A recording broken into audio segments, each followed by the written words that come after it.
Bapak, Ibu, Saudara,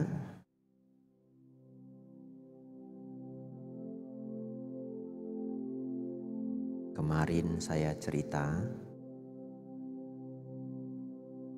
Biksu Xian Chang, masih ingat? Beliau dengan pasukan-pasukan kerajaan harus menempuh perjalanan sangat sulit untuk bisa mendapatkan kitab suci. Sampai-sampai harus melewati longsor gunung es.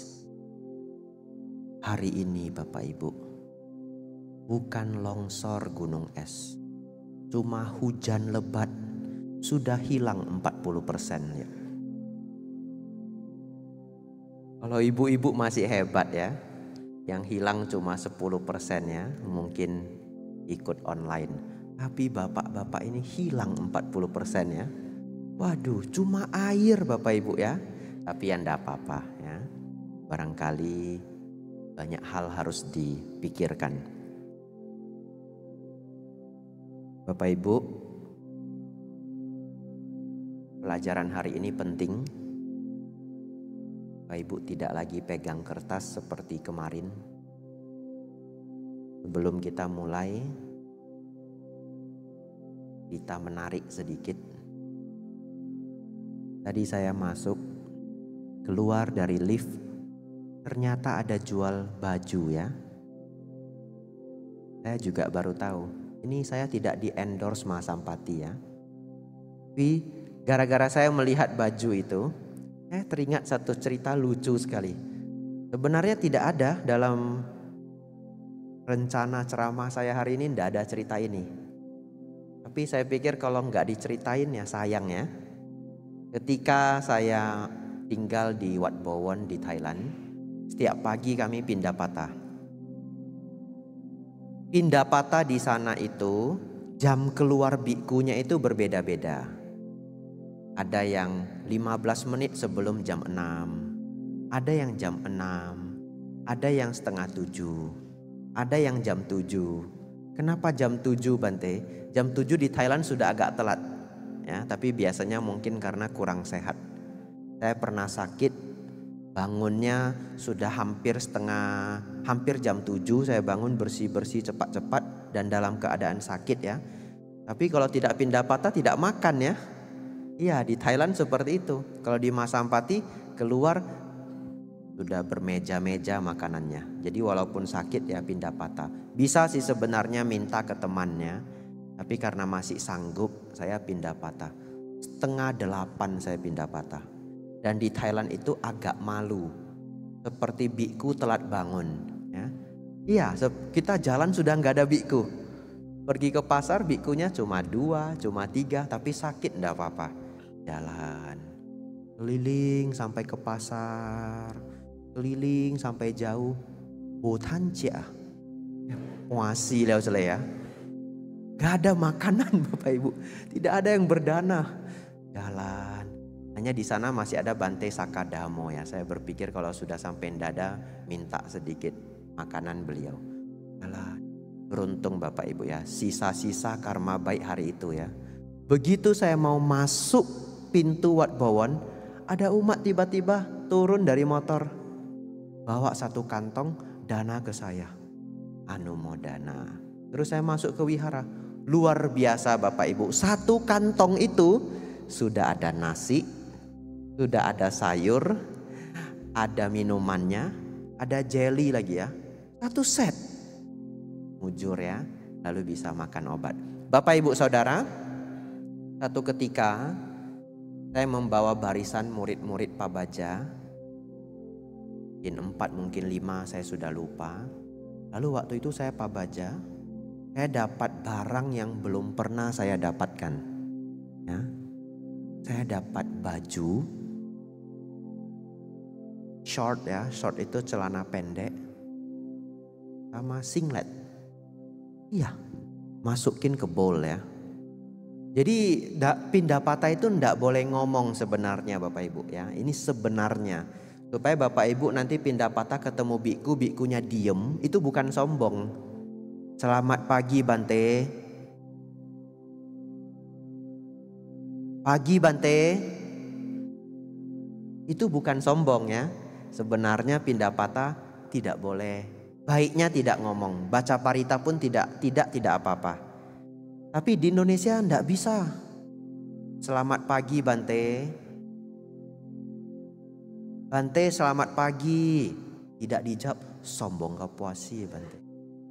Sombong sekali Bantenya ya. Terpaksa Bapak Ibu, selamat pagi Bante. Selamat pagi. Begitu ya. Tapi supaya Bapak Ibu tahu, jadi nanti ketemu Bante, Pindapata diem, tidak terkejut. Jadi selama saya Pindapata dapat baju itu, saya diem aja. Tidak bisa nanya. Jalan sampai masuk wihara. Begitu masuk wihara, cepat saya tanya murid saya, murid Pak Baja.ท่านครับทำไมเขาให้เป็นเสื้อเชิ้ตนะครับ?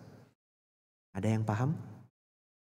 Berarti kalau saya ngomongnya asal Bapak Ibu juga tidak tahu ya. Pasrah saja ya. Saya tanya dia, Tan itu tuan. Jadi sesama biku saling memanggil dengan kata tuan. Ya, Tan. Jadi Tan, kenapa ya mereka dana baju gitu? Dalam hati guyon sedikit, ini suruh saya lepas jubah ya. Ya, disuruh dikasih baju. Rupanya beberapa orang di Thailand punya tradisi. Ya, kalau mereka mengingat leluhur mereka, kadang-kadang mungkin mendapatkan mimpi buruk. Ya, ada leluhur yang sudah meninggal, memberitahu bahwa di sana dia kekurangan, pakaian pun tidak ada. Mereka besok atau setelah ada waktu, mereka akan dana pakaian, titip ke biku. Ya, jadi biku itu kayak JNE untuk alam selanjutnya. Apa hubungannya ya, kasih biku baju kita tidak bisa pakai ya. Tapi itulah culture ya. Jadi mereka beranggap dana ke Bante, nanti leluhurnya dapat pakaiannya. Tapi sebenarnya culture itu tidak keliru 100% ya.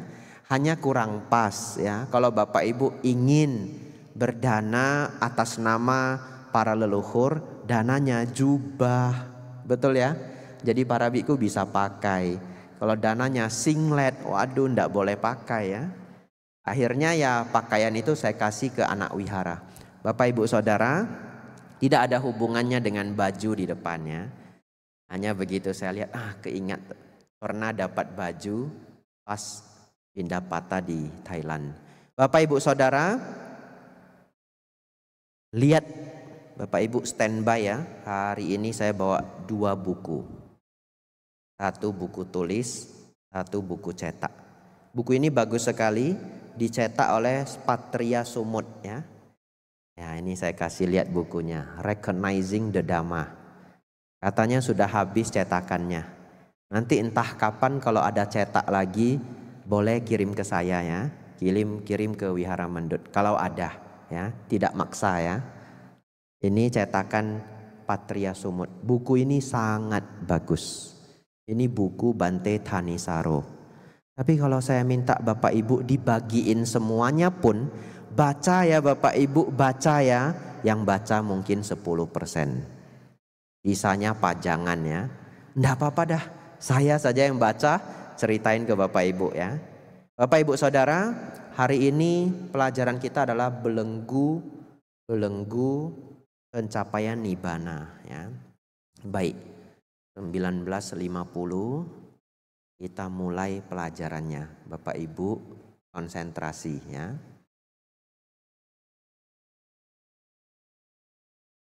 Bapak Ibu Saudara, kita semua sedang dalam masalah. Nama masalahnya adalah sangsara. Ya. Kita semua yang hadir di sini sedang dalam masalah. Yaitu apa? Lahir mati, lahir mati, lahir mati tidak habis-habis. Masalahnya kalau lahir mati tidak habis-habis masih oke. Tapi masalahnya adalah sepanjang kita lahir mati penuh duka Bapak Ibu ya. Penuh duka. Nah, silahkan yang baru datang ya. Yang lain berkonsentrasi. Nah, Sang Buddha mengatakan kalau seluruh kelahiran kita air matanya ditampung lebih banyak daripada air di samudra. Jadi begitu banyaknya duka kita. Bapak Ibu renungkan sendiri selama hidup yang ini saja. Sudah banyak air matanya? Lumayan ya. Bapak Ibu Saudara, kita lahir mati di 31 alam kehidupan ini ya. Bapak Ibu Saudara, mengajak Bapak Ibu untuk belajar dharma seperti di zaman Sang Buddha. Yaitu apa? Apa yang dipelajari itu dihafal ya. Jadi hari ini Bapak Ibu akan banyak menghafal. Pertama, saya akan cerita 31 alam kehidupan dengan cukup singkat. Dan Bapak Ibu harus hafal.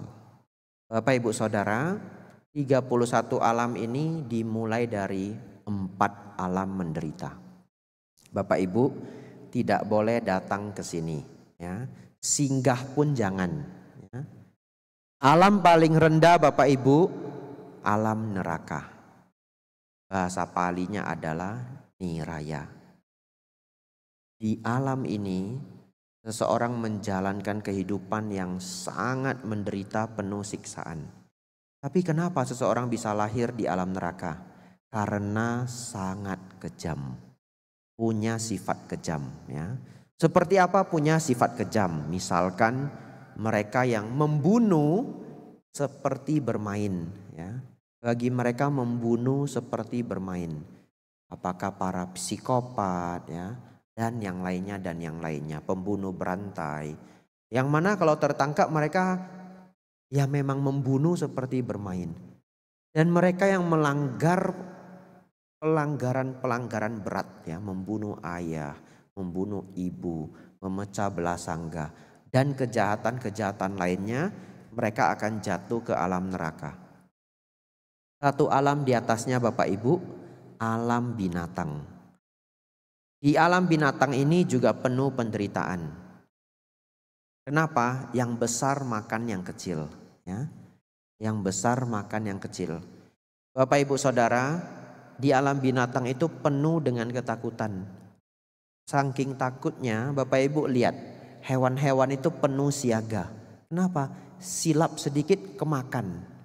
Jadi kalau Bapak Ibu lihat burung, matanya satu sini, matanya satu sini.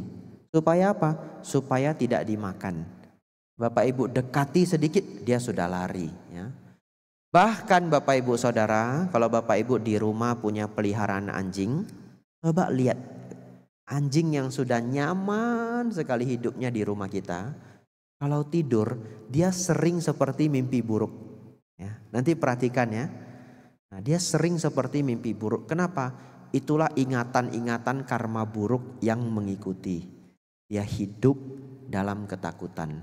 Bapak Ibu Saudara, jangan singgah di alam binatang ya. Kenapa seseorang terlahir di alam binatang? Karena dia kemarahannya sangat tinggi, nafsunya sangat tinggi ya, dan juga melanggar karma buruk sehingga jatuh ke alam rendah. Naik lagi satu tingkat, masih alam menderita, adalah alam peta, alam hantu ya. Bapak Ibu Saudara, di alam hantu ini seseorang menjalani hidup yang penuh kesedihan ya, penuh kesedihan dan penuh kekurangan. Kenapa demikian? Mereka yang terlahir di alam hantu tentu karena karma buruk, namun dua karakter sangat mendominasi. Satu, tidak suka berdana walaupun punya ya. Walaupun dia punya, tidak suka berdana. Untuk apa saya berdana? Saya kerja cari duit capek-capek. Dia cari sendiri dong. Enak saja, tidak mau berjuang. Saya berjuang setengah mati. 500 perak pun tidak keluar Bapak Ibu. Mendengar ada yang luka terbakar, ada di sana keluarga kebakaran, kasihan anaknya masuk rumah sakit. Dia tergerak sedikit pun tidak. Biar saja.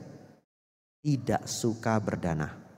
Yang kedua, kemelekatannya sangat tinggi. Ya, karena dua kondisi ini sering Juga dengan karma buruk lainnya, makhluk terlahir di alam peta. Makanya Bapak Ibu Saudara, kadang ada makhluk peta saking melekat dengan rumahnya, apalagi itu rumah pertama, siu lui siu kau pua cesi ya, terbeli rumah pertama sampai meninggal tinggal di sana, kemelekatannya luar biasa tinggi, lahir lagi jadi makhluk di sana. Betul? Jadi makhluk yang menjaga di rumah itu, dan dia menganggap ya rumah itu milik dia selama-lamanya, penuh kemelekatan. Lalu Bapak Ibu beli rumahnya, hari pertama luka wacut gitu ya. Ada suara-suara mengerikan ya. Bapak Ibu diganggu, dimimpiin. Lalu apa Bapak Ibu? Ngundang saya. Kok saya jadi korban ya? Bapak Ibu rebut rumahnya makhluk itu, saya jadi korban ya. Saya disuruh menghadapi ya. Ya bercanda ya Bapak Ibu ya. Kita datang membawa cinta kasih. Para biku datang tidak untuk nangkap makhluk taruh di botol ya. Enggak. Para biku datang penuh dengan cinta kasih. Mereka jadi tidak mau mengganggu. Bapak Ibu Saudara, alam peta. Kemudian keempat adalah alam asura ya. Alam asura ini dikatakan adalah dewa yang penuh dengan kebencian ya. Oleh karena itu kadang-kadang Sang Buddha hanya membahas 3 alam menderita ya.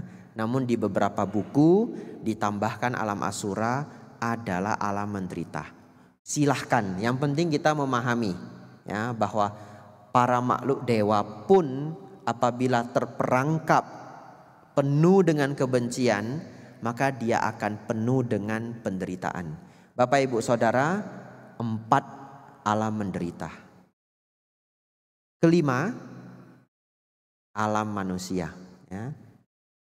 Alam manusia, alam kita Bapak Ibu Saudara, mano artinya batin, usa artinya unggul. Manusia yang unggul batinnya.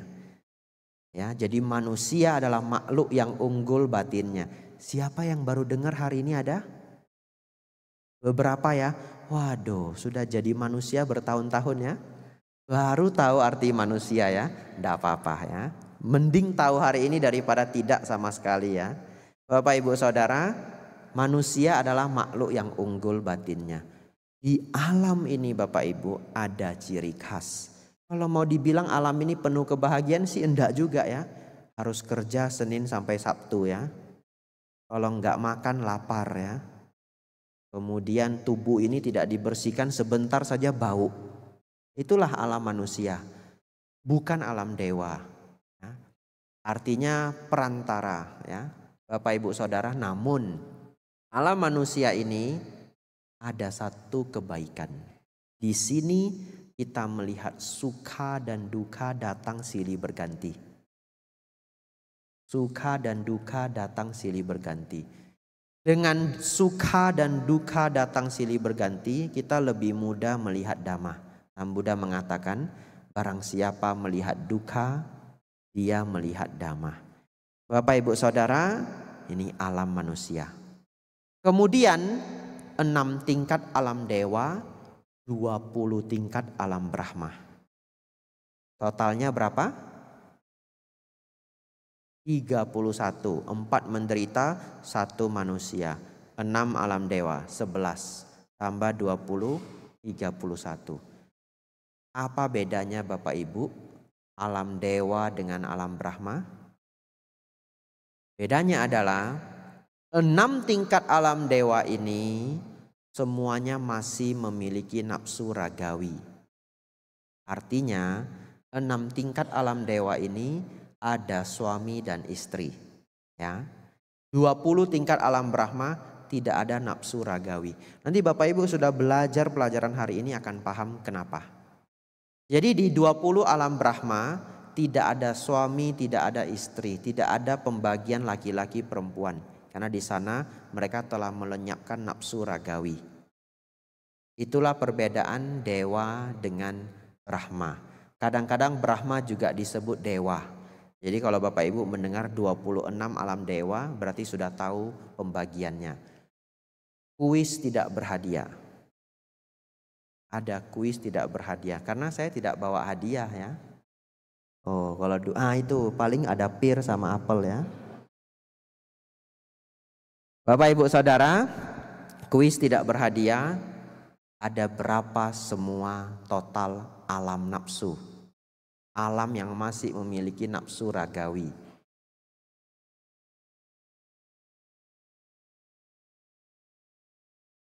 Sebelas ya. Kenapa 11? 4 alam menderita, 1 alam manusia, 6 tingkat alam dewa. Jadi kalau Bapak Ibu dulu ingat nonton Sulukong ya, nonton Sung Gokong, Kaisar Langit ada istrinya? Ada ya? Iya, jadi kosmik daripada novel Kerasakti itu mengikuti kosmik Buddhis. Walaupun tidak pas semuanya dengan Tripitaka ya. Tapi mereka mengikuti kosmik Buddhis. Jadi digambarkan Kaisar Langit pun masih ada istrinya. Oleh sebab itu Bapak Ibu Saudara, dalam ajaran Sang Buddha, alam surga para dewa itu bukan pencapaian tertinggi. Ya, karena mereka pun masih punya kotoran batin, masih punya nafsu.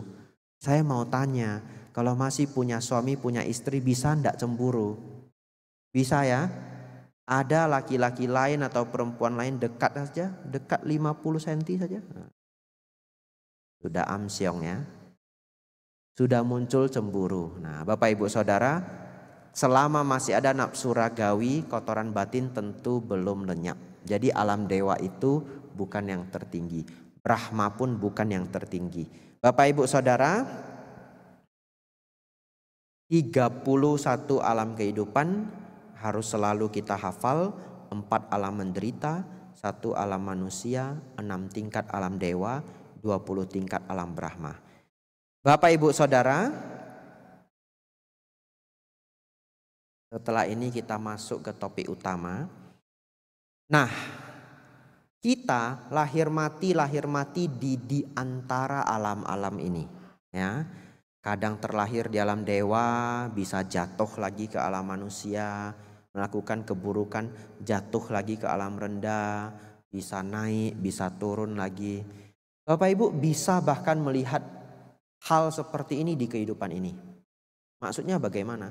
Ada orang yang terlahir di keluarga kaya, kaya sekali. Umur 30 dia bangkrut. Padahal harusnya angka kekayaan yang dia miliki itu nggak masuk akal untuk bangkrut. Nah, katakanlah angkanya sangat besar ya harta yang pernah dia miliki. Tapi bisa habis juga. Entah judi, entah salah bisnis, entah sakit. Jadi bahkan di alam manusia belum berpindah alam, tapi dia sudah bisa merasakan kehidupan yang dulu dia seperti surga ya. Lalu kemudian ambruk. Wah, jadi seperti alam yang penuh penderitaan. Demikianlah hidup manusia. Bagaimana keluarnya Bapak Ibu? Bagaimana berusaha keluar dari alam-alam lahir mati sangsara ini? Kata sangsara yang ada M-nya biasa dibaca samsara, itu adalah M-nya ada titiknya, adalah sangsara. Dalam bahasa Indonesia menjadi sengsara ya. Minum dulu ya. Kalau haus saya sengsara Bapak Ibu ya. Masih ada satu kelas ya.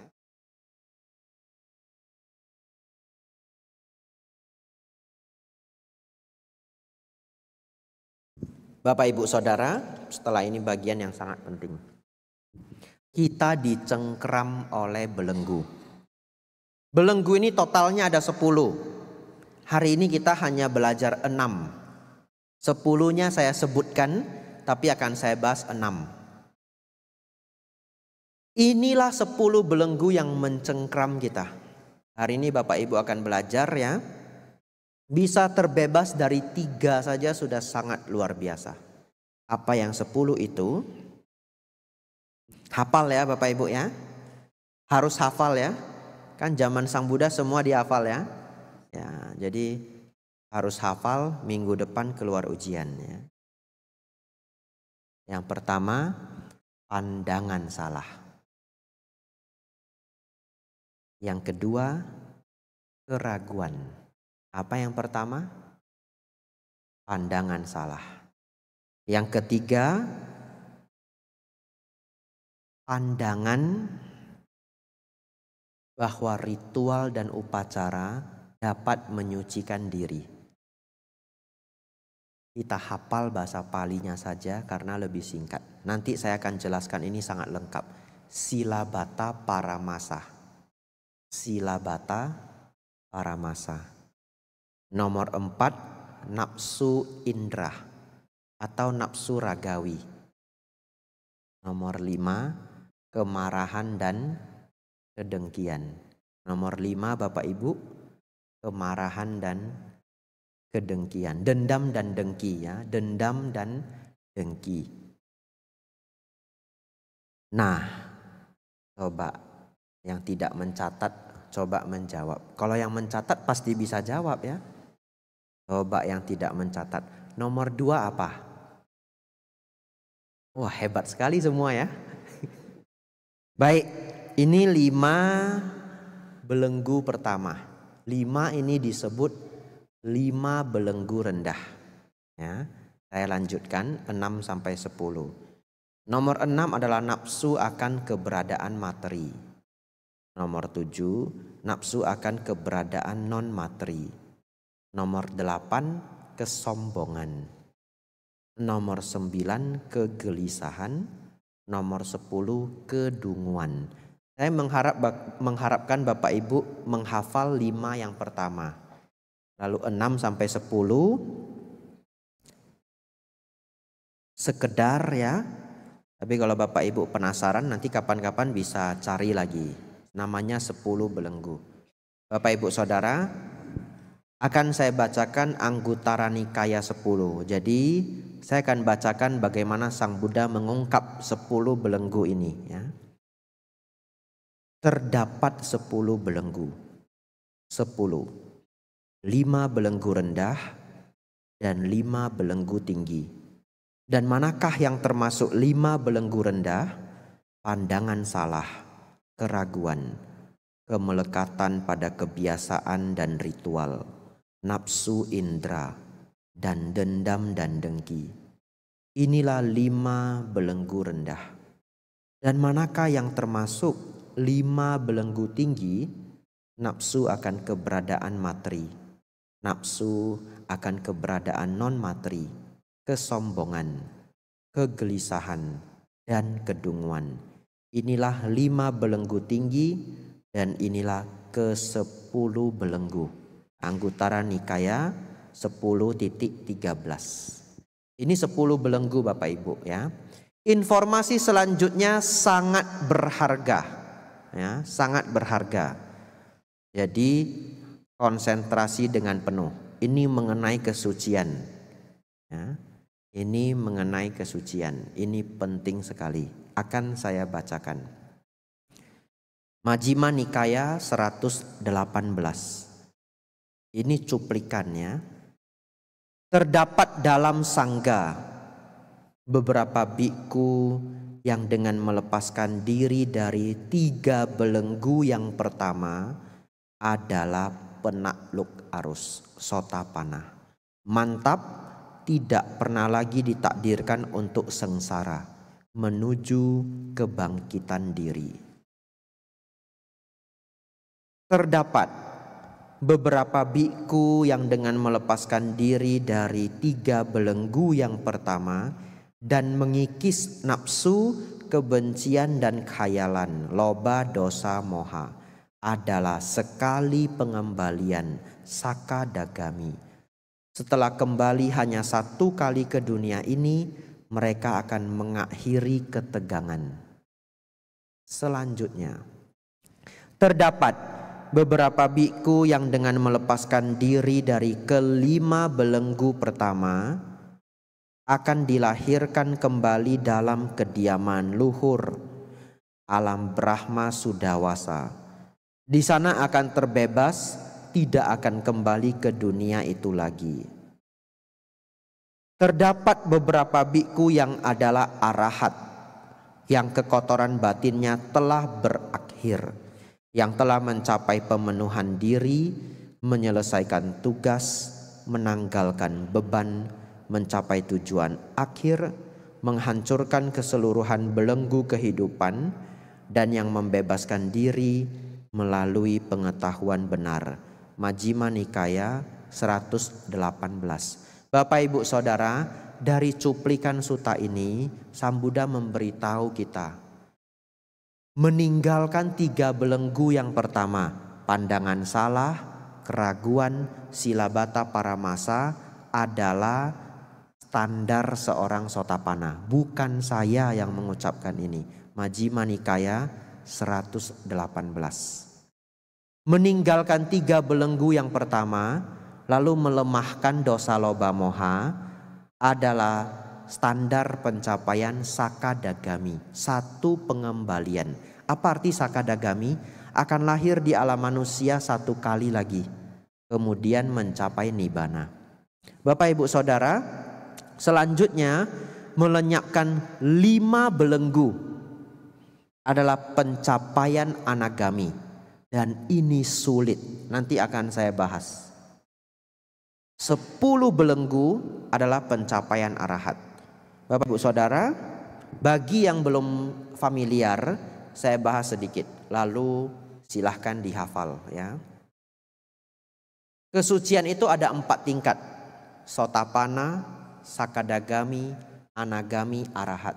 Tapi apa maksudnya Bapak Ibu? Maksudnya adalah begini, cara membayangkannya itu begini, agar Bapak Ibu tidak lagi simpang siur mengenai kesuciannya. Jadi Bapak Ibu bayangkan kalau seorang makhluk itu memiliki kotoran batin sebanyak ini. Anggap ya, seorang arahat itu kotoran batinnya 0, habis. Katakanlah ini putu jana. Apa putu jana?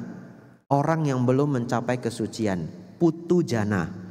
Jadi yang belum pernah mendengar cepat-cepat hafal ya, putu jana, putu jana, putu jana. Orang biasa.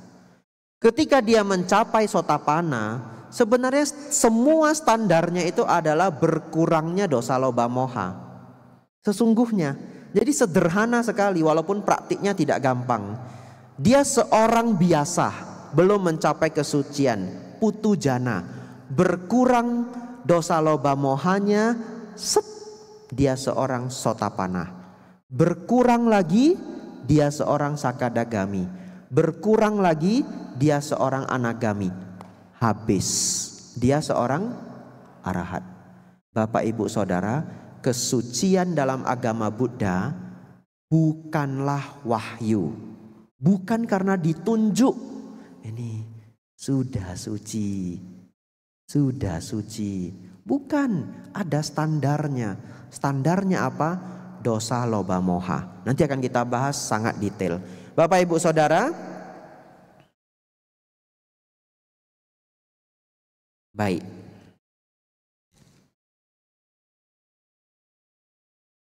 Sebelum saya melanjutkan, ada yang menarik ya. Apa belenggu nomor 4 Bapak Ibu? Nafsu indra ya. Nafsu indra itu sangat sulit dilenyapkan. Nomor 5, dendam dan dengki, atau boleh kita sebut kemarahannya. 6 dan 7, eksistensi. Lihat nomor 8 apa Bapak Ibu? Lucu ya. Tahu kenapa lucu? Seorang yang sudah anagami melenyapkan berapa belenggu? 5 ya.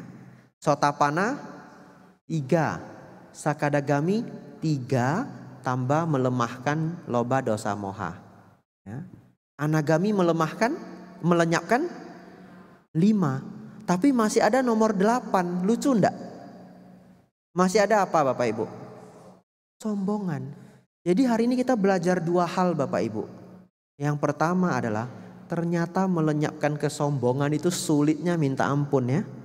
Orang sudah nggak bisa marah, dia melenyapkan belenggu ke-5. Seorang anagami itu nggak bisa marah. Digergaji pun tangannya dia nggak bisa marah Bapak Ibu, karena marahnya lenyap. Kalau orang putu jana bisa nggak marah karena jualan bopien ya. Iya. Orang beli sedikit, tambah Ci, tambah, ambil lagi. Tambah lagi, 3 botol lagi, ambil lagi. Apalagi Bu, apalagi senyum ya. Jalan ke belakang, sikong cecepai B. B tampuk-tampuk, cai lang cuan, betul? Bukan ndak marah, artinya apa tadi? Bukannya beli sekaligus, beli pun sedikit-sedikit, ndak tahu kalau kita lelah. Artinya apa? Bukan nggak marah, tapi nahan marah, betul ya? Masih senyum ya, apalagi Bu, begitu ya? Tapi itu bukan marah, itu putu jana, orang biasa. Anagami memang tidak ada kemarahan. Dicari dalam batinnya pun tidak ada kemarahan. Tapi masih ada ego. Kalau dipuji masih senang. Kita dapat 2 informasi Bapak Ibu. Yang pertama, kalau Bapak Ibu bertemu orang baik sekali, semuanya baik, membantu di organisasi, menjadi relawan dan sebagainya, tapi masih agak-agak sombong, maklumi saja ya. Karena kesombongan itu tingkat sulit. Nomor 8, maklumi. Tapi harus saya lanjut pelajaran nomor 2. Jangan gara-gara saya bilang maklumi, mulai besok Bapak Ibu boleh sombong. Bante kong kangko ya, sombong tampuk biaukin lah gitu ya. Jangan ya, jangan. Tetap kita harus tahu kita tidak boleh sombong. Berusaha menekan ego ya. Kalau dipuji senang ya senang sedikit ya. Ya kalau dicela sedih, kecewa, kalau dicela ya jangan terlalu kecewa ya. Dipuji jangan terbang, dicela jangan terluka ya. Dipuji jangan terbang, dicela jangan terluka. Latihan. Walaupun pasti dipuji ya senang ya. Dicela ya pasti terluka. Hanya kita berusaha jangan terlalu tinggi intensitasnya. Tapi kalau benar-benar mau tidak sombong, ya lenyapkan nomor 8 ya, tidak ada ego ya. Mulai hari ini, nah itu 2018 lagi. Waduh. Pas saya tunjuk tadi 20, 18, 28 lagi ya. 8-nya keluar 2 kali ya. Bapak Ibu Saudara, gara-gara saya ceramah begini, besok-besok Bapak Ibu ketemu orang sombong, Bapak Ibu bilangnya, peho ya. Nomor 8 ya. Kenapa? Lu kok pergi? Tadi lu di sana. Ada dia itu. Kenapa dia? Nomor 8 gitu ya. Aduh entah karma buruk entah itu ya. Lalu nomor 8 ini sudah saya ajarkan ke 3 provinsi ya. Lama-lama jadi kode nasional ya. Bapak Ibu Saudara, baik. Jangan lupa jangan jadi orang sombong ya. Kita masuk halaman berikutnya. Saya akan membahas 5 belenggu rendah. Bapak Ibu harus fokus ya, supaya Bapak Ibu cepat-cepat mampu mencapai kesucian. Yang pertama, apa belenggu pertama Bapak Ibu? Pandangan salah. Pandangan benar itu memahami 3 hal. 1, baik dan buruk. 2, hukum kama wipaka. 3, 4 kebenaran mulia. Minimal memahami 3 ini kita sebut pandangan benar. 1, baik dan buruk. 2, hukum kama wipaka. 3, 4 kebenaran mulia. Bagi yang belum pernah mendengar ini, besok harus datang. Besok akan saya buat pelajaran membahas 3 ini. Ya, karena saya melihat penting sekali. Kalau saya gabung di hari ini, waktunya tidak cukup. Ya, jadi saya akan ambil waktu besok untuk membahas ini. Bapak Ibu Saudara, kenapa seseorang harus memiliki pandangan benar? Karena kalau pandangannya salah, maka semuanya menjadi salah. Ya, ucapan salah, perbuatan salah, penghidupan salah. Kemarin saya membahas ajaran sesat di Jepang ya. Hari ini saya ceritakan agak mendetail. Ini adalah contoh kalau kita masuk ke pandangan salah, maka semua hidup kita bisa menjadi kacau. Bapak Ibu Saudara, dulu ya 20-an tahun, 30-an tahun yang lalu muncul sebuah aliran sesat di Jepang. Tapi di Jepang awalnya tidak dianggap sesat sama sekali. Namanya adalah Om Shinrikyo. Bapak Ibu boleh catat, nanti penasaran pulang cari informasinya, lengkap ada di internet ya. Bapak Ibu Saudara, Om Shinrikyo ini ada nabinya, ada pengajarnya. Nabinya ini mengajarkan ajaran yang sebenarnya dia ciptakan sendiri. Dia campur-campur dari agama-agama besar dunia. Dia ambil ajaran Hindu, ajaran Buddha, ajaran Kristen, dia campur-campur. Kemudian dia buat ajarannya sendiri. Sangat luar biasanya adalah, Bapak Ibu tahu ajaran ini berkembang seberapa besar? Ajaran ini berkembang sampai ada 40.000 umat. Bapak Ibu mau tahu 40.000 umat seberapa banyak? 2468, 2467, 8 kali 7, 56. Ini satu ini grup ini yang masih absen 30%, 50 orang. Ibu-ibu kali 2, 100. Sebanyak ini cuma 150. Bisa bayangkan 40.000 itu banyak sekali. Dan ajaran dia menyebar sampai Rusia. Ya. Bapak Ibu Saudara, lalu setelah ajaran dia menjadi besar, dia mulai menjadi serakah. Karena dananya sudah triliunan, dia sudah sangat kaya raya, dia berpikir ingin jadi presiden di Jepang. Lalu dia ternyata gagal. Setelah gagal terpilih jadi presiden, dia tidak puas. Maka dia mulai membuat ajaran bahwa negara tidak akan damai sampai terjadi perang. Jadi perang itu adalah syarat agar kita bisa menjadi damai. Jadi kalau dunia ini mau damai harus perang dulu. Perang selesai baru bisa damai. Jadi dia membuat ramalan perang dunia ketiga. Tapi ramalan dia kalau nggak tepat nanti dia mundur. Maksudnya apa? Contoh. Misalkan dia meramal akan terjadi perang dunia ketiga tahun 97 misalkan. Tapi 97 belum perang, nanti dia mundur. Oh, karena ada satu hal dan sedemikian hal perang dunia ketiga nanti 99. Kalau tidak terwujud dia mundur lagi. Bapak Ibu Saudara, bagaimana supaya perang? Karena dia ingin membuat perang, lalu setelah dia membuat perang, nanti dia muncul sebagai pahlawan kesiangan. Setelah dia muncul, dia akan membuat suasana bahwa karena dia muncul, semua menjadi damai. Dia pasti terpilih jadi presiden. Itu pemikiran dia. Apa yang dia lakukan? Dia mau mengadu domba Jepang dengan Amerika. Jadi dia sampai pergi mencari, bukan dia sih ya, suruhan dia untuk membeli virus antraks. Tapi dia gagal. Lalu akhirnya berbagai macam rupa, akhirnya yang dia lakukan adalah serangan gas sarin. Dia lepaskan gas sarin di kereta api. Apalagi orang Jepang, komuter utama mereka adalah kereta api. Korban yang berjatuhan sampai 1000-an. Yang meninggal 13 tahun 1995. Ini enggak terlalu lama Bapak Ibu ya. Hanya mungkin 1995 internet belum berjaya, jadi tidak banyak orang Medan yang tahu.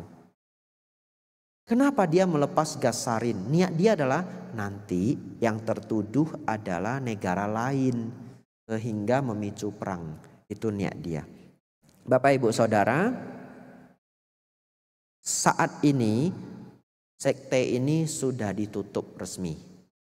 Dan mereka yang terlibat pembunuhan itu sudah banyak yang dihukum mati. Bapak Ibu Saudara, mari kita renungkan. Inilah mengerikannya pandangan salah. Umat-umat ataupun penganut-penganut dia ajak untuk membunuh. Dan mereka membunuh malahan menganggap itu adalah kebajikan. Betul ya? Kalau tidak mungkin mau membunuh. Jadi di brainwash sedemikian rupa agar mau membunuh. Inilah Bapak Ibu Saudara, bukan hanya menuju nibbana, tapi langsung menuju alam menderita. Alam menderita namanya apaya. 4 alam menderita namanya apaya. Jadi Bapak Ibu Saudara, inilah bahayanya pandangan salah.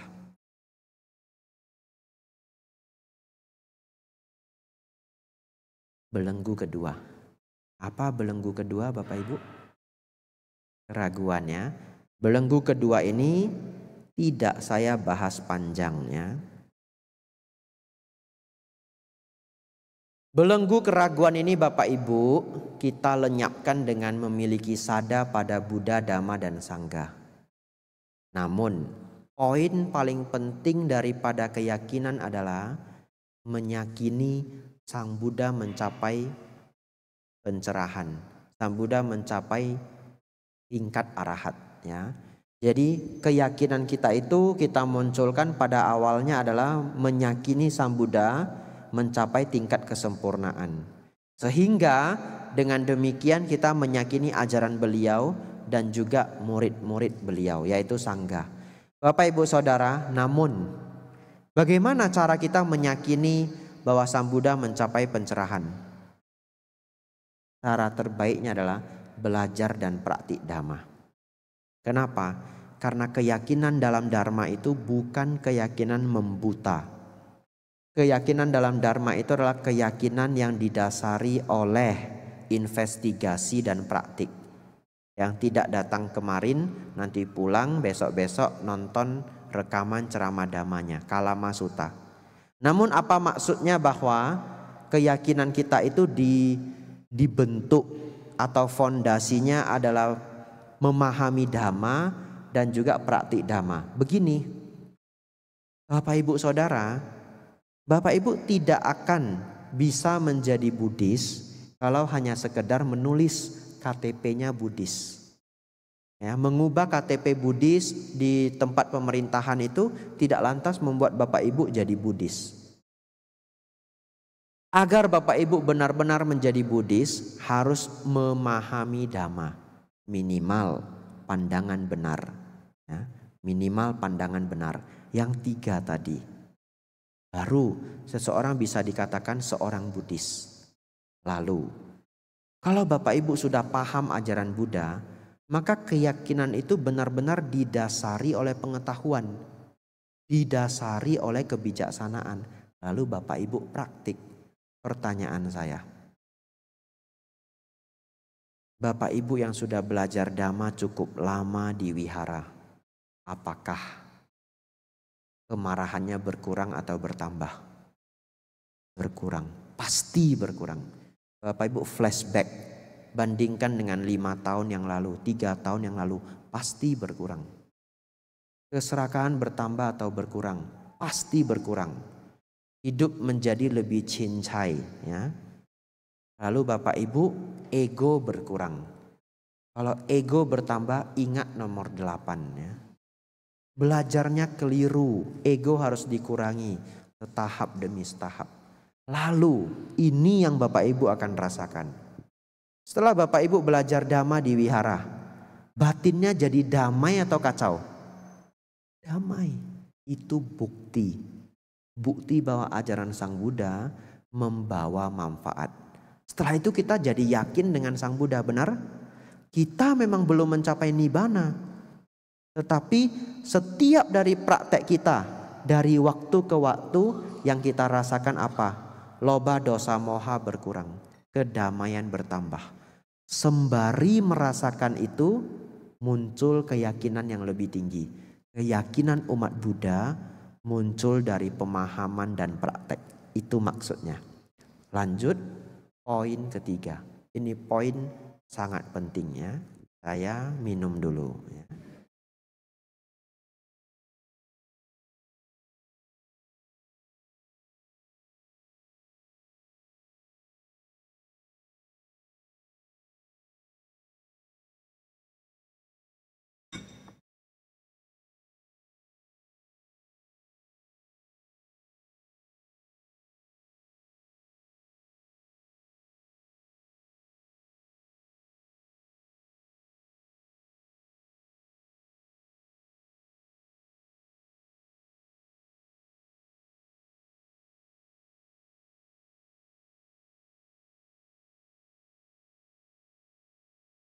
Bapak Ibu Saudara, tanpa Bapak Ibu sadari, Bapak Ibu sudah belajar 50 menit. Itu adalah ambang batas konsentrasi pada umumnya. Ya. Jadi kita rehat 1-2 menit. Ya. Lalu kita lanjut belenggu ketiga.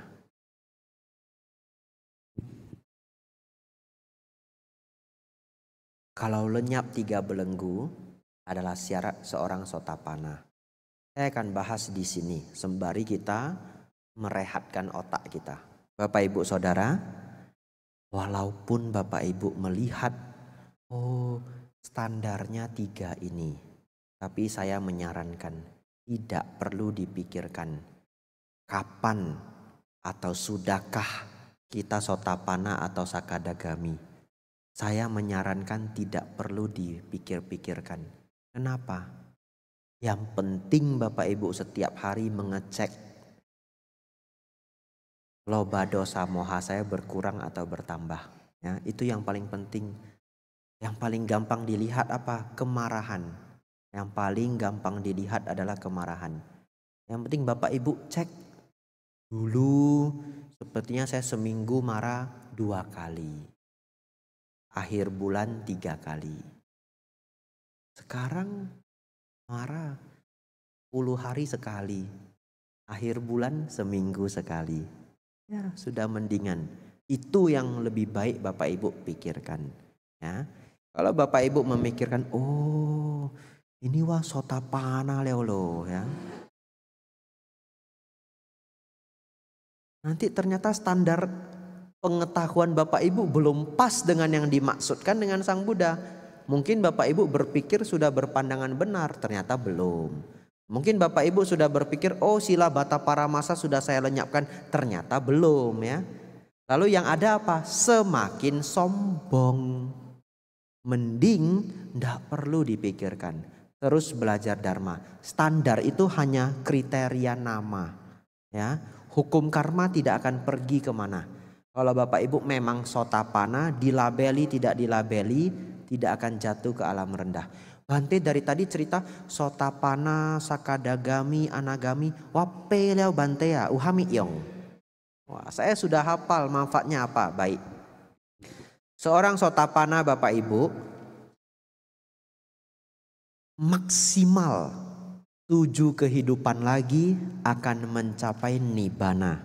Ya, maksimal. Bisa lebih cepat ya, akan mencapai nibbana. Dan seorang sotapana tidak lagi bisa terlahir di 4 alam menderita.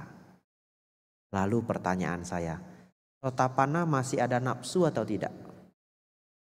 Ada ya, karena nafsu belenggu nomor 4. Sotapana melenyapkan 3. Oleh karena itu tidak heran di zaman Sang Buddha banyak para sotapana pun masih berkeluarga. Masih ada suami, masih ada istri. Barangkali ada yang terkejut. Tidak apa-apa, nanti cek lagi pas baca sutta, coba dicermati. Ya. Anatha Pindika masih ada istri, mencapai sotapana. Kenapa? Karena sotapana tidak ada hubungan dengan melenyapkan belenggu nomor 4. Ya. Tapi kalau dia melemahkan belenggu nomor 4 dan 5, dia disebut sakadagami.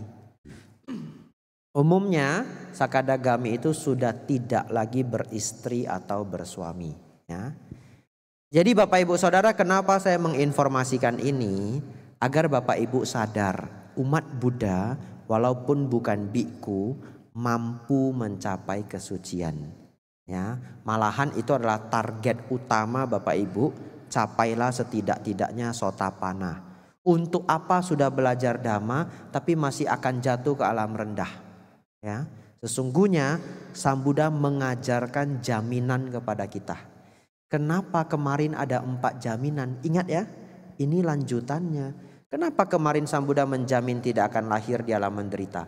Karena kalau 3 belenggu ini lenyap dan seseorang mencapai sotapana, tertutup 4 alam menderita. Jadi kalau Bapak Ibu satu ketika ditanya, Bapak umat Buddha jamin gak masuk surga? Ada yang nanya begitu ya. Misalkan ya, Bapak Ibu jawab apa? Oh, ada jaminan kami. Jaminannya adalah pencapaian kesucian tingkat pertama, Sotapana. Seseorang yang mencapai Sotapana tidak terlahir lagi di alam menderita dan akan mencapai Nibbana maksimal 7 kehidupan. Bapak Ibu Saudara, Sakadagami pasti mencapai Nibbana setelah 1 kelahiran kembali, ya.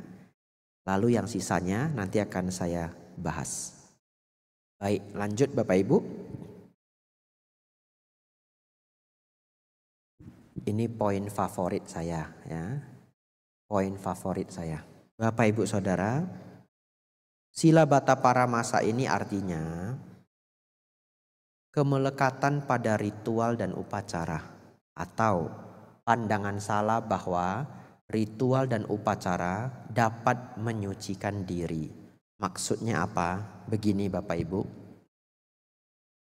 Tadi kita sudah tahu bahwa menyucikan diri itu artinya mengurangi dosa loba moha, betul? Ya. Dalam dharma, dalam ajaran Sang Buddha, kesucian itu bukan wahyu. Kalau Bapak Ibu ditunjuk, oh ibu orang suci, dari tanggal lahir, wah ini ibu kelahiran dewa dan bagaimana. Lalu ibu diangkat menjadi orang suci oleh satu ajaran, tapi bukan ajaran Buddha. Pertanyaan saya, apakah kemarahan Bapak Ibu besok lenyap? Tidak akan bisa, ya. Dulu saya pernah ikut sebuah praktek inisiasi. Saya diundang ke rumah teman. Begitu saya di sana, upacaranya sudah disiapkan. Surprise, saya sendiri tidak ngerti. Tapi sudah benar-benar disetting semuanya. Lalu waktu itu Bapak Ibu, saya diinisiasi dengan menggunakan praktek api. Yang menginisiasi itu mengambil api di lilin. Gambaran saja, tidak benar-benar dia bisa ambil api, ya. Lalu kemudian simbol dari api cahaya ini dimasukkan ke kening saya. Kemudian diambil lagi dari kening saya, pindah ke orang sebelah. Ada sound systemnya, ya. Dan seterusnya. Lebih kurang yang datang saya lupa, 15, 18, paling banyak 20 orang. Selesai diinisiasi semua sudah selesai, tiba-tiba semua tepuk tangan. Kyonghi, Kyonghi. Sudah mencapai nirwana. Wah, saya senang sekali. Wah, sing nippaneo. Ini benar pengalaman hidup saya. Sudah capai nirwana. Saya juga senang. Senang saya. Lalu harus bayar $10, ya. Tapi karena nirwana gitu ya. Biaukin ya. Saya bayar $10. Saya senang sekali. Sampai rumah saya berbunga-bunga. Besoknya saya tanya teman saya, kok bisa? Saya capai nirwana kok bisa? Lalu teman saya menjawab, oh mungkin dulu kamu Bante Ananda. Wah jumahi ya. Semakin senang saya Bapak Ibu. Wah Bante Ananda gitu ya. Karena itu mungkin saya senang suta sampai hari ini ya. Oh aduh Bante Ananda. Lalu Bapak Ibu Saudara, lewat beberapa bulan saya mikir, aku nggak ada bedanya saya ya. Nirwana leo cele ya, kekiam siang nggak ada berbeda. Tapi ya sudah, nggak apa-apa, saya happy aja. Saya ikut pelajaran mereka sampai sekitar 2 tahun. Lalu akhirnya setelah saya belajar Dharma dengan sebenar-benarnya, saya baru paham tidak ada orang yang bisa menghadiahkan kita Nibbana. Tidak ada orang yang bisa menghadiahi kita kesucian. Saya punya pertanyaan, Bapak Ibu Saudara yang hadir di sini, kalau Bapak Ibu ditawari, ada orang mau buat upacara, bayar 50 juta, kemarahan Bapak Ibu langsung lenyap. Mau bayar? Saya cepat-cepat bayar. Gocap tiao, kemarahan lenyap. Tapi apa ada upacara seperti itu? Belum ketemu. Betul ya? Belum ada. Bayar 50 juta, entah mantra, entah apa saja upacaranya terserah. Tapi kemarahan bisa lenyap sampai 0%. Berarti minimal anagami ya. Ya bayar gocap tiao anagami. Wah Ini cuan ya. Tapi nggak bisa. Kalau Bapak Ibu bayar pun 50 juta, mungkin Bapak Ibu tidak marah sebulan. Setelah itu kumat. Tahu kenapa nggak marah sebulan? Karena merasa sudah bayar, harus manjur. Bener? Pasti. Wah, heng gocap ya lah, bemel wah cile ya. Lu cami subome kitong kima. Wah, kuat ya. Itu ya. Ya, saya sudah bikin kuat itu ya. Apa bahasa Indonesianya enggak tahu saya ya. Syarat ya. Saya sudah buat syarat. Habis 50 juta, tidak bisa marah. 1 bulan. Itu bukan karena upacaranya jalan, itu karena sakit mikirin gocap tiao ya. Enggak marah sebulan, lewat itu kumat Bapak Ibu ya. Bapak Ibu Saudara, inilah pemahaman-pemahaman. Tidak ada upacara dan ritual yang dapat menyucikan diri. Kuis tidak berhadiah. Apa yang membawa Bapak Ibu ke alam surga?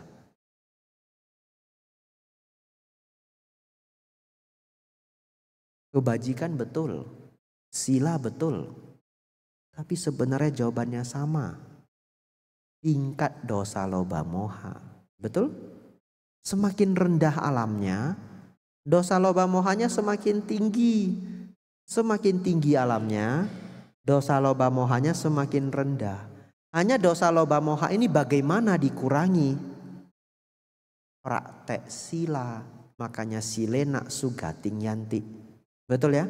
Tapi sebenarnya apa manfaat dari praktek sila itu? Mengurangi dosa loba moha. Otomatis lahir ke alam surga. Bapak Ibu dijanjiin pun masuk surga, belum tentu masuk surga kalau standarnya tidak capai.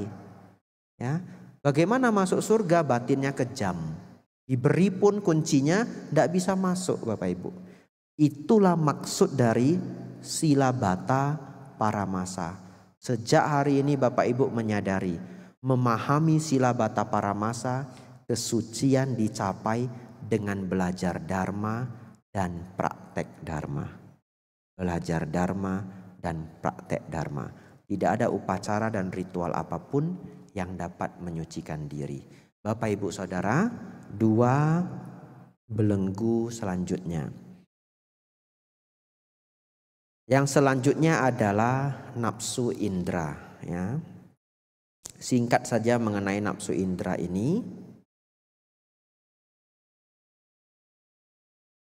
Nafsu indra ini Bapak Ibu adalah semua nafsu yang diproduksi oleh indria.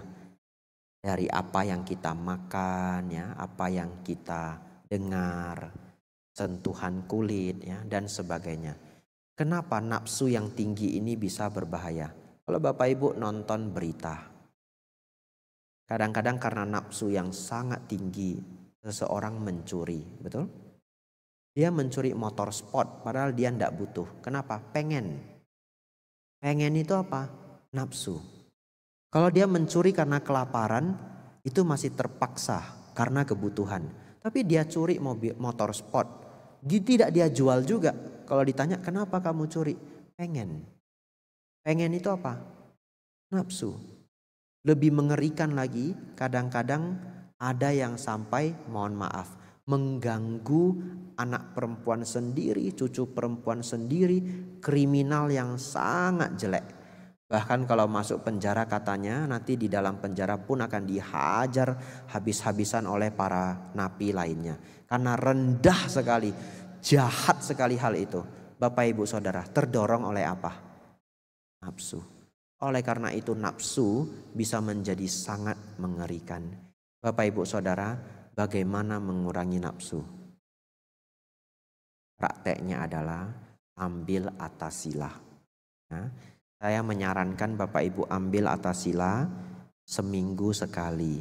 Kalau merasa berat, sibuk dan yang lainnya 2 minggu sekali. Yang penting ada dipraktekkan. Setiap hari uposata. Bante, hari uposata saya kerja. Ambil hari Minggu. Tidak sulit ya. Tidak sulit.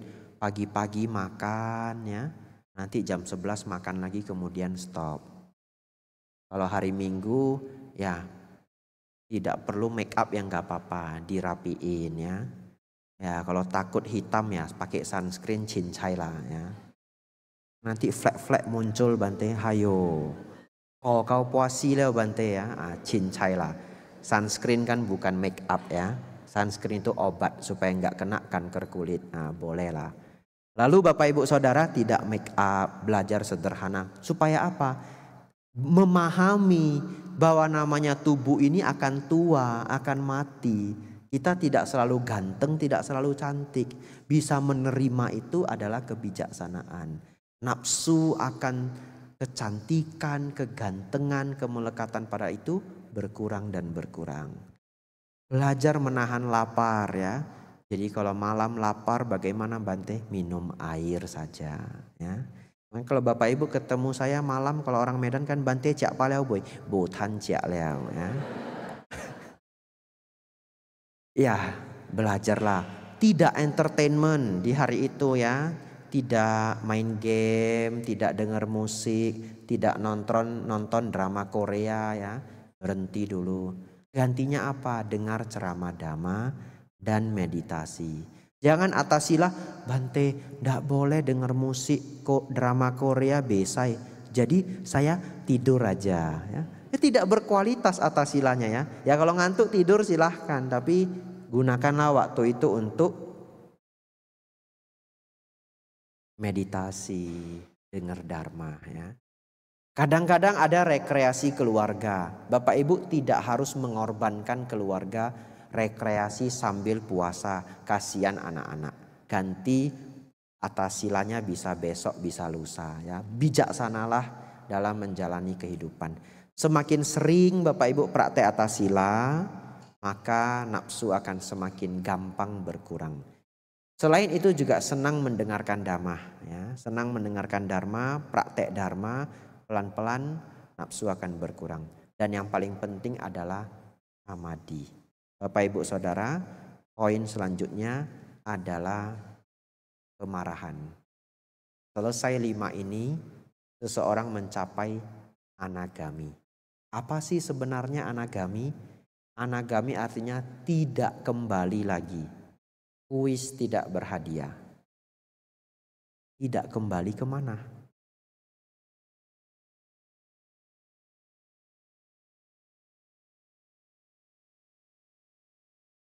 Mencaya.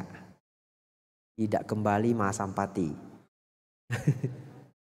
Bapak Ibu Saudara, tidak kembali ke alam nafsu. Kenapa? Nafsunya habis. Nomor 4 apa belenggunya? Nafsu indera, betul? Nafsunya sudah lenyap. Seorang anagami tidak ada nafsu.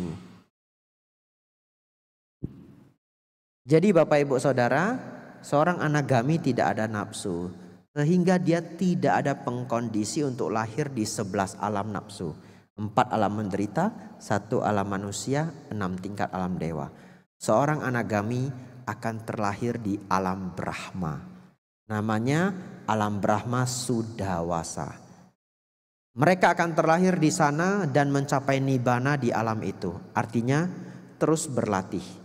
Melenyapkan apa? 5 belenggu yang selanjutnya. Itulah tugas seorang anagami. Jadi anagami artinya tidak kembali lagi. Tidak. Nagami kembali lagi. Ya, tidak kembali ke alam nafsu. Bapak Ibu Saudara,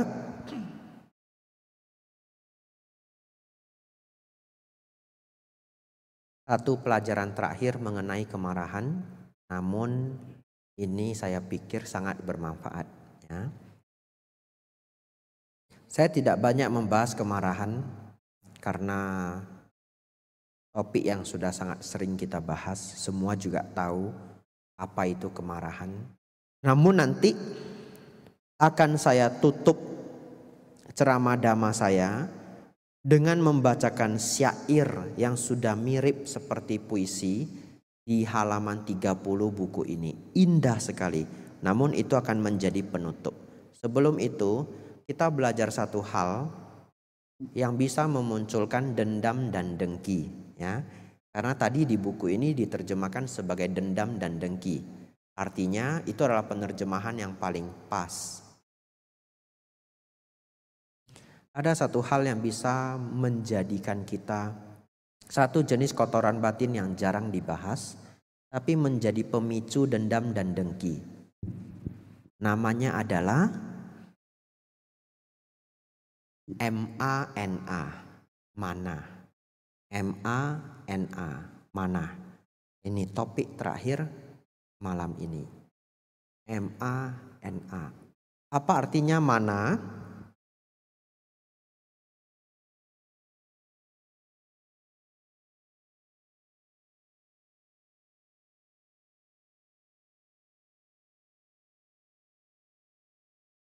Mana Bapak Ibu artinya pembanding.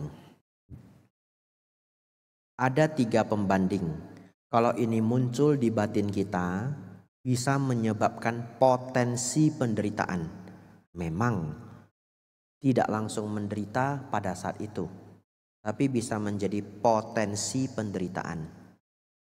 Apa 3 ini? 1, merasa saya lebih tinggi dari dia. 2, saya setara dengan dia. 3, saya lebih rendah dari dia. Ketika kita berpikir saya lebih tinggi dari dia, saya setara dengan dia, saya lebih rendah dari dia, inilah mana pembanding, akan muncul potensi penderitaan. Contoh, bayangkan Bapak Ibu, ada seorang supervisor di sebuah perusahaan. Lalu dia punya 2 teman yang juga pangkatnya sama-sama supervisor. Jadi satu kantor itu supervisornya 3. Lalu dia selalu berpikir kalau saya setara dengan mereka 2. Itu pikirannya, betul? Pikirannya ya, kantor tidak pernah membuat grade.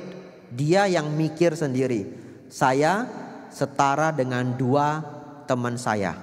Satu ketika Bapak Ibu Saudara, bos mau merekrut 5 supervisor terbaik se-Indonesia untuk dipindahkan ke Balikpapan. Satu Indonesia ada 20 supervisor, mereka berkompetisi. Kenapa ke Balikpapan? Untuk persiapan ibu kota negara, mau pindah kantor ya. Dicarilah 5 supervisor terbaik se-Indonesia. Tiba-tiba Bapak Ibu terpilih 4. Di antara 4 ini 2 temannya itu masuk, dia ndak masuk. Padahal yang terpilih 4, kuota masih 1. Betul Bapak Ibu? Dan dia tidak terpilih. Wah, marah, sedih, kecewa. Karena kenapa? Selama dia berpikir, saya itu setara loh sama mereka. Kenapa saya tidak dipilih? Bahkan kuota masih 01. Masih tertempel di mading. 1 supervisor untuk IKN. Wah, nggak terpilih dia Bapak Ibu. Dia menderita, stres, bocah, bokun, citjit ya. Pertanyaan saya, siapa yang membuat dia menderita? Diri sendiri. Karena berpikir apa? Saya setara dengan mereka. Kalau dia berpikir saya lebih tinggi dari mereka 2, becak bekun sacap jit. Betul ya? Berpikir setara saja sudah stres. Berpikir saya lebih tinggi dari mereka, lebih stres lagi. Ini adalah contoh. Ketika kita berpikir saya lebih tinggi dari dia, saya setara dengan dia, hati-hati, bisa menjadi potensi penderitaan ya. Bante, bagaimana kalau berpikir saya lebih rendah? Kalau berpikir lebih rendah pun problem. Misalkan 3 orang tadi, Sakayo, wah tegong nih, gitu ya. Saya yang paling kurang, saya yang paling bodoh. Tiba-tiba ada tugas besar, tugasnya rumit sekali, saya yang disuruh. Padahal di antara 3 ini, saya paling bodoh mengenai hal ini. Kok suruh saya? Ya saya stres. Kok jadi kayak curhat saya ya? Bapak Ibu Saudara, ketika berpikir saya lebih rendah pun jadi problem, betul? Jadi harus mikir apa? Betul ya? Masalahnya otak manusia ini secara otomatis suka membanding-bandingkan. Betul ya? Apa obatnya kalau begitu? Kata Sang Buddha, tidak boleh mana, M-A-N-A. Saran saya adalah seringlah berpikir setiap orang memiliki kelebihan dan kekurangannya masing-masing, ya. Memiliki kelebihan dan kekurangannya masing-masing. Yang dia anggap setara dengan temannya barangkali kinerja. Kalau karakter, betul ya? Ya, barangkali bukan hanya kinerja dan karakter. Kedekatan, betul ya? Ya kedekatan hitung juga toh. Kalau di tempat kerja ya. Ya bos enggak pernah hafal nama dia, gimana tahu orangnya? Dan sebagainya, dan sebagainya. Namun secara otomatis kita tetap akan suka membandingkan. Membanding-bandingkan itu pun bisa menjadi bagian dari ego, belenggu yang kedelapan, ya. Jadi Bapak Ibu Saudara, saran saya adalah kalau Bapak Ibu hanya membandingkan topik per topik silahkan.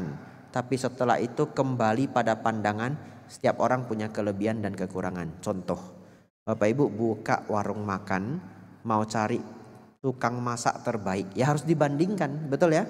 Itu topik per topik. Tapi kita hanya membandingkan masalah siapa lebih pintar masak. Tapi kita tidak merendahkan mereka yang bahkan misalkan rankingnya terakhir. Dia ikut kompetisi masak ranking terakhir. Boleh kita merendahkan dia? Tidak. Kembali memahami bahwa tiap orang punya kelebihan dan kekurangannya masing-masing. Bapak Ibu Saudara, kalau kita pelan-pelan mengurangi mana, akan lebih gampang menghadapi belenggu yang kelima, dendam dan dengki. Namun belenggu keempat dan kelima ini hanya bisa dilenyapkan sepenuhnya dengan samadhi, ya. Kemarahan itu tidak akan pernah lenyap seluruhnya seberapa banyak pun Bapak Ibu berdana. Betul ya?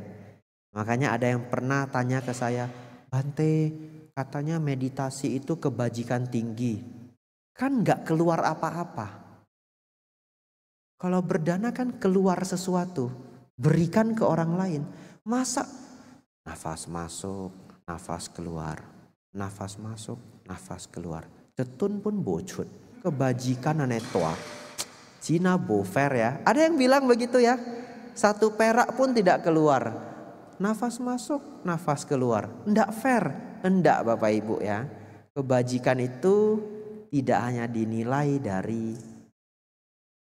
sekadar dari apa yang kita keluarkan. Tapi lebih pada manfaatnya. Hari ini Bapak Ibu belajar. Sebanyak apapun seseorang berdana. Bisakah kemarahannya lenyap seluruhnya? Tidak bisa. Kemarahan lenyap seluruhnya hanya karena belajar dhamma dan meditasi. Akan saya tutup dengan syair halaman 30 ya, pas jam 9 ya.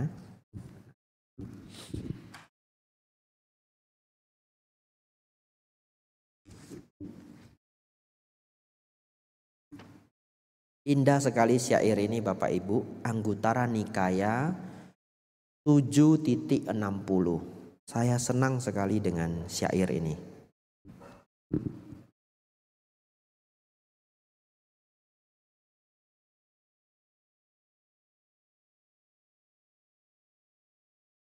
Inilah ketujuh hal menyenangkan untuk musuh, membawa musuh ke tujuannya, yang datang kepada seorang pria atau wanita yang sedang marah. Berikut puisinya atau syair dhamma ini, Bapak Ibu berkonsentrasi. Orang yang pemarah, buruk rupa dan tidur tak tenang, mendapatkan untung, dia mengubahnya menjadi kerugian. Melakukan pengerusakan dengan ucapan dan tindakan. Seseorang yang dikuasai kemarahan menghancurkan kekayaannya sendiri. Tergilakan oleh kemarahan, dia menghancurkan statusnya. Kerabat, teman, dan rekan kerja menghindarinya. Kemarahan membawa kerugian. Kemarahan mengobarkan pikiran. Dia tidak menyadari bahwa bahaya lahir dari dalam diri. Seseorang yang pemarah tidak tahu keuntungannya sendiri. Seseorang yang pemarah tidak melihat dhamma. Seseorang tertaklukkan oleh kemarahan berada dalam kegelapan total. Dia merasa senang atas perbuatan buruk, seakan-akan itu perbuatan baik. Tapi kemudian ketika kemarahannya hilang, dia menderita selayaknya terbakar oleh api. Dia rusak, terhapus, seperti diselimuti api dalam asap. Ketika kemarahan menyebar, ketika seseorang marah, dia tidak punya malu, tidak takut akan kejahatan, tidak berlaku hormat dalam ucapan. Bagi seseorang yang dikuasai kemarahan, tidak ada pengertian. Aku akan memberitahukan perbuatan apa yang membawa penyesalan, yang jauh dari ajaran. Dengarkanlah. Seorang pemarah membunuh ayahnya, membunuh ibunya, membunuh Brahma, dan orang yang tidak bijaksana. Karena pengorbanan seorang ibulah seseorang dapat lahir ke dunia. Namun seorang pemarah yang tidak bijaksana dapat membunuh pemberi kehidupan ini. Seperti diri sendiri, setiap makhluk menganggap dirinya sendiri paling berharga. Namun seorang pemarah mengamuk dapat membunuh dirinya sendiri dengan banyak cara. Dengan sebilah pedang, meminum racun, menggantung dirinya sendiri dengan seutas tali di sebuah lembah pegunungan. Melakukan perbuatan-perbuatan ini yang membunuh dan menganiaya dirinya sendiri, seorang pemarah tidak menyadari bahwa dirinya hancur. Jerat marah ini dalam bentuk kemarahan tinggal di dalam hati.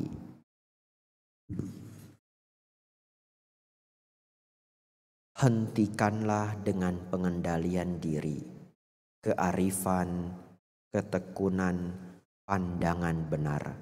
Orang yang bijaksana akan menghentikan setiap bentuk kebodohan batin. Latihlah dirimu sendiri. Semoga kita tidak terhapus, terbebas dari kemarahan dan gangguan, terbebas dari keserakahan, tanpa mendambakan, terjinakkan, amarahmu ditinggalkan, terbebas dari kehancuran. Anda akan terbebas. Anggutara Nikaya 7.60. Sabe sata bawantu sukitata. Semoga semua makhluk hidup berbahagia. Sadu, sadu.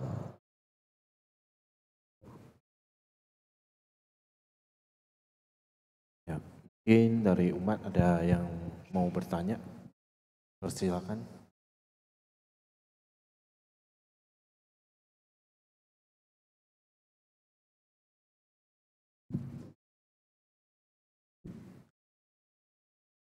Ada yang mau bertanya? Tidak ada, enggak apa-apa. Kalau tidak ada, kita tutup.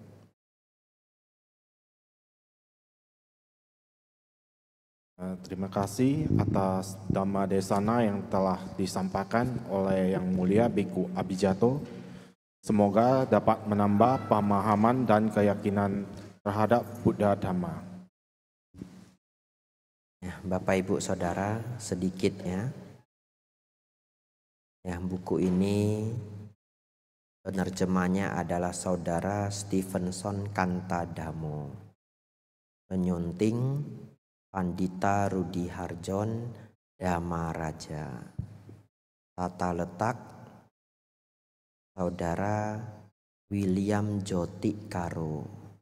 Perancang sampul Ilusign Studio Saudara Tommy Ko. Penulis Bante Thanisaro. Ya, terima kasih untuk semua yang sudah lelah letih untuk menerjemahkan buku ini. Silahkan dilanjutkan. Selanjutnya, marilah kita bersikap anjali dan memberikan penghormatan kepada Yang Mulia Biku Abijato. Sebelum meninggalkan Dhammasala, saya akan mengucapkan Okasa yang diikuti oleh umat dengan mengucapkan Wandami Bante. Okasa Wandami Bante. Abiwadana Silisa Nicang Uda Pacaino Cataro Dhamma Wadanti Ayu Wano Sukhang Baklang. Satu, satu, satu. Bapak Ibu, besok kita belajar Dharma yang cukup mendasar namun penting ya. Bagi yang sudah paham akan menjadi lebih menghafal ya.